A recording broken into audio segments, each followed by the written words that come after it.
Hi, everyone. This is Stephen from Operational Strategic Initiatives, and we're here with another episode of Everyday IAI. And today we're going to look at a few prompts that we can put into Fund Manager Coach. So in order to access Fund Manager Coach, I'm going to go down here underneath the prompt box, scroll down to Fund Manager Coach and choose that as my assistant. So as you can see here, Fund Manager Coach is for fund managers and people who work in the financial and research areas of UCSD and provides a lot of background and guidance as to how the university spends its money, uh, does research proposals, all the things within that space. So the first question I'm going to put in here actually is, how do I submit an e-fare? So I'm going to put the question in, and then I get an answer about accessing the Sparkum system and following the process outlined. Um, and the cool thing here is that because I'm using Triton GPT, I can actually see what document is being referenced. So I see this kind of one here.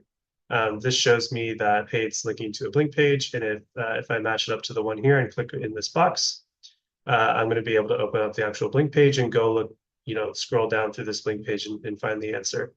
Just to, again, double check that everything looks good. So I'm going to go back to Triton GPT and actually do a follow-up question. So let's pretend I don't know what Sparkum is. I'm going to actually ask that question, what is Sparkum and when would I need to use it? So it's going to tell me it stands for Sponsored Projects, Accounts Receivable, and Cash Management. And talks through a few of the things that, a few of the reasons that why you would use that tool, which is great. And again, referencing Blink pages and other documentation as well. So I'm going to go ahead and make a new prompt, and we're going to switch gears here just a little bit, and I'm going to actually put in a prompt about travel and expense. So I'm going to actually put in a prompt that says, can you send an email with a checklist to my traveler in order to remind them what receipts they need to keep?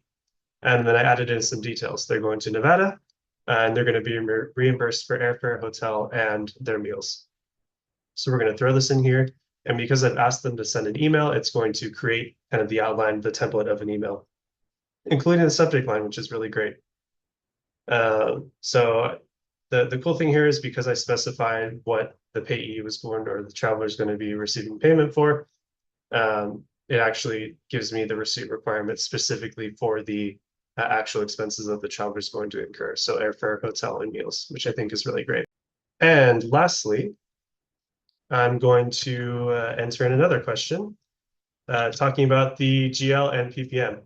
I know what GL and PPM are, but if you're new to the university, these are terms that are used quite a bit in fund manager circles because it's literally the systems which fund managers live in, or the ledgers in which fund managers are constantly looking into. But if I don't know what GL and PPM stand for, this is a really great example of perhaps a newer fund manager trying to get the lay of the land.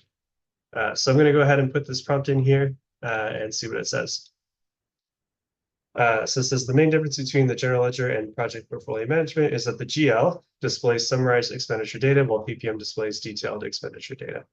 And then talks about tracking cost commitments and all of that. The cool thing here is it actually explains what the general ledger and what GL and PPM are. Because again, we use a lot of acronyms here at UCSD, and sometimes they're not always explained out to us. And again, we can reference the Blink page that talks a little bit more about the differences between PPM and GL. So that's all I have for today.